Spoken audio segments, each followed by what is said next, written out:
창세기 13장 18절 말씀입니다. 창세기 13장 18절 말씀입니다.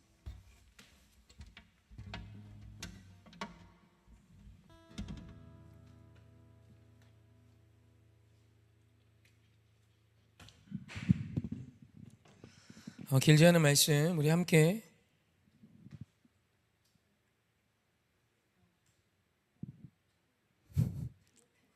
잘못 적었네요. 네, 이거 읽어야 되는데 제가 읽습니다. 제가 못 찾으신 성경 없으신 분들이 많으셔서 제가 읽을게요.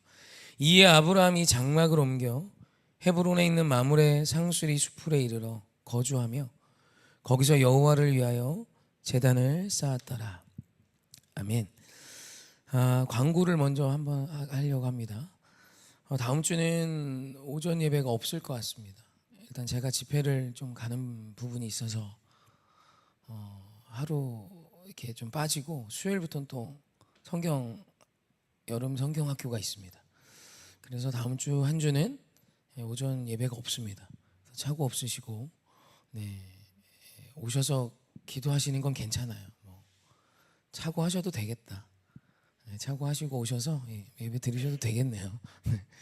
그래서 아무튼 성경 학교가 있고 또 제가 좀 사실 오후 보통 저녁에 가는데 이번에 오전에 시간이 좀 잡혀서 그래서 다음 주는 아예 다 빠지게 됐더라고요. 그래서 하루라도 시간이 있으면 하려고 했는데 아무튼 그렇게 됐습니다.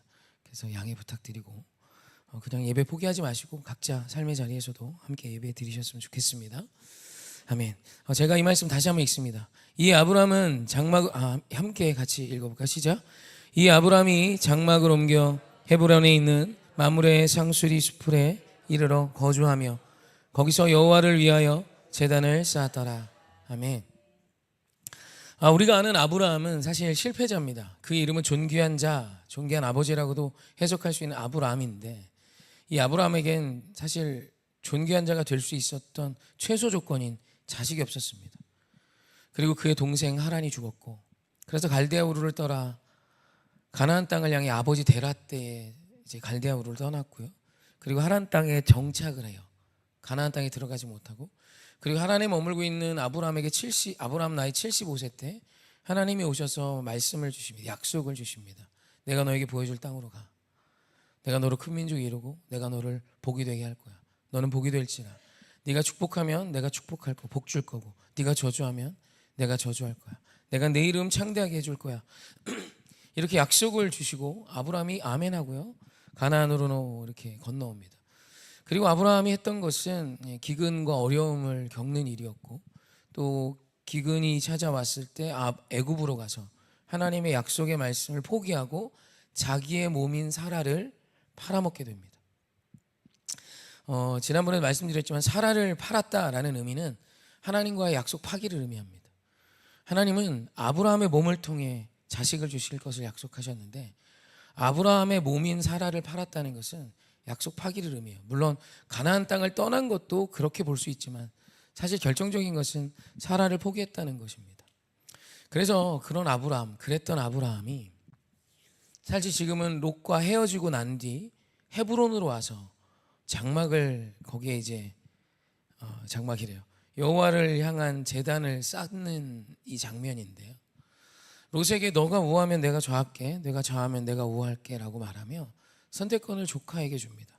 그리고 14장에 가면 이제 13장 거의 말미인데 14장으로 넘어가면 이제 전쟁이 일어나요. 거기서 롯이 잡혀가게 되고 롯을 구하며 이 전쟁을 종식시키는 사람이 됩니다. 그래서 그 가나안 지역에 이제는 힘 있는 한 세력으로 아브라함이 자리를 잡게 돼요. 단순히 금과 은이 많아지고 가축이 많아짐을 넘어서 이제는 아브라함이 가진 병력으로 그 전쟁을 정리할 수 있는 힘까지 가진 힘 있는 자가 됩니다. 오늘 우리가 좀 주목하고 싶은 것은 사실 존귀하지도 못했고 실패자였던 아브라함이 이제는 이후로 계속해서 믿음의 사람이 되어 나중엔 믿음의 조상이 됩니다. 어떻게 그럴 수 있었나? 라는 것에 대한 성경의 답은 사실 오늘 말씀이에요. 아브라함의 이야기를 보면 이 말씀이 계속 나옵니다. 여호와에게 제단을 쌓았다. 그래서 오늘 좀 제가 이 말씀을 좀 갖고 온 이유 중에 하나가 이게 좀 오역이 큽니다. 여호와를 위하여 제단을 쌓았더라라고 번역이 되어 있는데 이렇게 돼 있지 않습니다. 여러분, 제단을 쌓는 건 여호와를 위한 것이 아니에요. 이게 아주 큰 별거 아닌 것 같지만 이 원어로 보면 여호와께 제단을 쌓았더랍니다. 그래서 현대인의 성경을 보면 이렇게 되어 있습니다. 함께 같이 읽어볼까요? 시작. 그래서 아브람은 천막을 옮겨 헤브론의 마드레 상수리 숲 근처에 가서 정착하고 거기서 여호와께 단을 쌓았다. 아멘. 알터 오브 더 로드로 되어 있어요. 영어도요. 그냥 주님의 제단을 쌓았어요. 주님께 제단을 쌓았습니다. 그게 그리고 원어도 마찬가지입니다. 여호와를 위하여가 아니라 여호와께 그냥 에호바로 되어 있어요. 그러니까 좀 오역이에요. 여러분, 우리가 예배 드리는 것, 우리가 하나님께 제단을 쌓는 건요, 여호와를 위한 게 아닙니다. 나를 위한 최고의 결정이에요. 여러분, 아브라함 시대엔 이렇다 할 이렇게 모일 수 있는 큰 교회도 없었어요. 그냥 가정교회죠. 아브라함과 그 자식들과 그 아내와 그 식솔들이 그냥 같이 드리는 예배입니다. 그게 전부예요. 물론 이제 교회라고 볼 수 있겠죠. 그냥 그게 전부입니다. 아브라함이 할 수 있었던 건 그게 전부예요. 성경도 없었고 성경의 주인공이 자기가 될 줄도 몰랐겠죠. 하나님이 주신 어떤 책, 어떤 글 한 줄도 없었어요. 그냥 주님이 내 마음에 주신 약속이 전부입니다. 그리고 내 삶에 역사하신 하나님의 손길인 거예요. 여러분, 이런 모든 내 인생의 이벤트들은요, 시간이 지나면 잊혀집니다. 추억이 돼버려요. 나의 인생에 어떤 영향력도 가지지 않는 그냥 어떤 한 기억으로 끝나고 그 기억조차도 희미해지는 게 인생이고 사람입니다. 그런 우리에게 하나님이 주신 아주 중요한 복, 아브라함일 수 있었던 그 충분한 복. 여러분, 아브라함이 살던 시대엔 지금 이 시대보다 좋았겠지? 아니에요. 거기는 그냥 힘 있는 자가 다 갖는 시대입니다. 그냥 사람의 목이 떨어지고 아내를 빼앗아오고 남녀와 아이들을 유린하고 이르기에 그냥 상식적인, 여러분, 그런 시대의 음란은 차원을 넘어서는 겁니다. 인격이 어디 있는 시대입니까? 그냥 짓밟히는 시대예요. 힘없는 자는 그냥 힘이 없다는 이유로 누구도 지켜주지 않았습니다. 내가 힘이 없을 때 나를 지켜주기 위해서, 내가 지킴받기 위해서 힘 있는 자에게 지불해야 됐던 대가는 그냥 돈 정도가 아닌가. 몸도 마음도 모든 것도 그의 종이 되어 그 곁에서 사는 길밖에 없었어요. 우리로서는 상상할 수도 없는 시대입니다. 그런 그 시대에 아브라함이 믿음의 조상으로 커갑니다. 그럴 수 있었던 아주 중요한 것은 나를 위하여, 우리를 위하여, 우리 가족을 위하여 주님 앞에 제단을 쌓았던 것입니다. 여러분, 성경조차 없었던 그 아브라함이 어떻게 믿음의 조상이 됐나.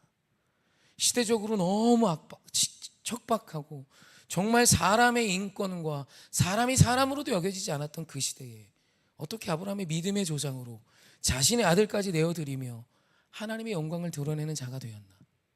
예배자였기 때문입니다. 자, 말씀 한 구절 더 볼까요? 레위기 9장 7절입니다. 이 말씀이 참 좋습니다. 함께 합독합시다. 시작. 모세가 또 아론에게 이르되 너는 제단에 나아가 내 속죄제와 내 번제를 드려서 너를 위하여 백성을 위하여 속죄하고 또 백성의 예물을 드려서 그들을 위하여 속죄하되 여호와의 명령대로 하라. 아멘. 지금 이 표현이 예배에 대한 아주 중요한 표현입니다. 이 제사장이었던 아론이 예배를 드려요. 그럼 무슨 생각합니까? 제가 목사하잖아요. 성도를 위해서 해야지, 하나님을 위해서 해야지, 이런 생각이 나도 모르게 듭니다. 여러분, 이거 엄청 교만한 생각입니다. 모세가 뭐라 그럽니까? 아론, 네가 대표로 예배드려. 너 제사장이잖아. 근데 뭐라 그래요? 너를 위하여, 백성을 위하여 속죄하고 또 백성의 예물을 드려서, 우리가 하나님께 드리는 예물이 하나님을 위한 게 아니라 그들을 위하여 속죄되는 것이에요. 사랑하는 성도님, 오늘 우리가 드리는 예배는 나를 위한 최고의 결정입니다. 이 예배가 하나님을 위한 것이라 착각하지 마세요. 여러분, 아브라함이 믿음의 조상이 될 수 있었던 모든 건 여기에 있었어요. 하나님의 약속의 말씀 한 번 들었다고 인생이 뒤집어집니까? 아닙니다. 그 말씀을 붙들고 주님을 향해 나아가는 것, 하나님의 영광을 보는 것, 하나님의 영광, 세상과 비교할 수 없는 그 하나님의 위대한 약속의 말씀을 듣는 것, 그리고 그 하나님의 다스림과 그 하나님의 권세 앞에 굴복하는 것, 제단을 쌓고 그분 앞에 엎드리며 낮아지는 것, 여러분 이것이 최고의 능력이며 나를 위한, 우리를 위한, 우리 자녀들을 위한 최고의 선택이에요. 이건 성경의 보증입니다. 그 대단한 아브라함, 지금 몇 명의 아브라함의 후손인지 계산이 되지 않아요. 정말 땅의 티끌처럼 지금 현 시점에도 아브라함이 나의 믿음의 조상입니다라고 고백하는 사람이 최소한 30억 명 이상이에요. 최소한 많게 잡으면 50억 명 이상을 이야기할 수도 있어요. 그 어마어마한 아브라함, 믿음의 조상, 온 인류의 믿음의 조상, 가장 큰 영향력을 미쳤던 한 사람이라고도 고백할 수 있는 그 아브라함이 될 수 있었던 이유는 바로 이 제단입니다. 성경 한 줄 없었던 그가 그 악한 시대에 승리할 수 있었던 것이 바로 이것입니다. 사랑하는 성도님, 그래서 우리가 예배하는 거예요. 하나님을 위하여가 아니라 나를 위하여, 내 자녀를 위하여, 우리 가정을 위하여, 우리를 위하여, 사랑하는 성도님, 힘있게 예배하십시오. 성경은 이것을 계속 반복합니다.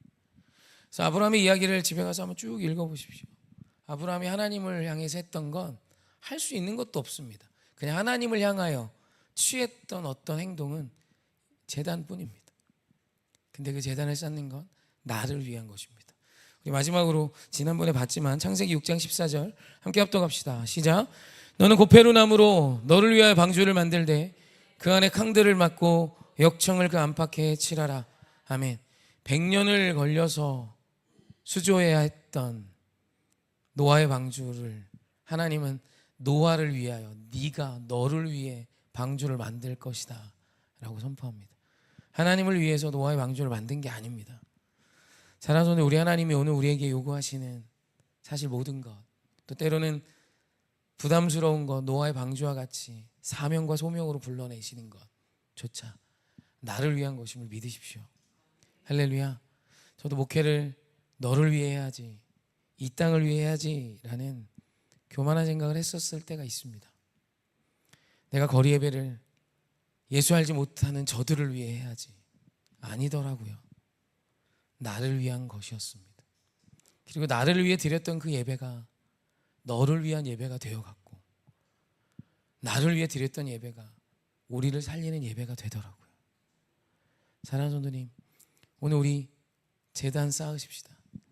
주님을 예배하는 예배자 되셔서 이 세대 가운데 세상이 볼 수도 알 수도 없는 하나님의 영광 앞에 자복하며 순종하며 낮아진 저와 여러분에게 주님의 이름으로 축원합니다.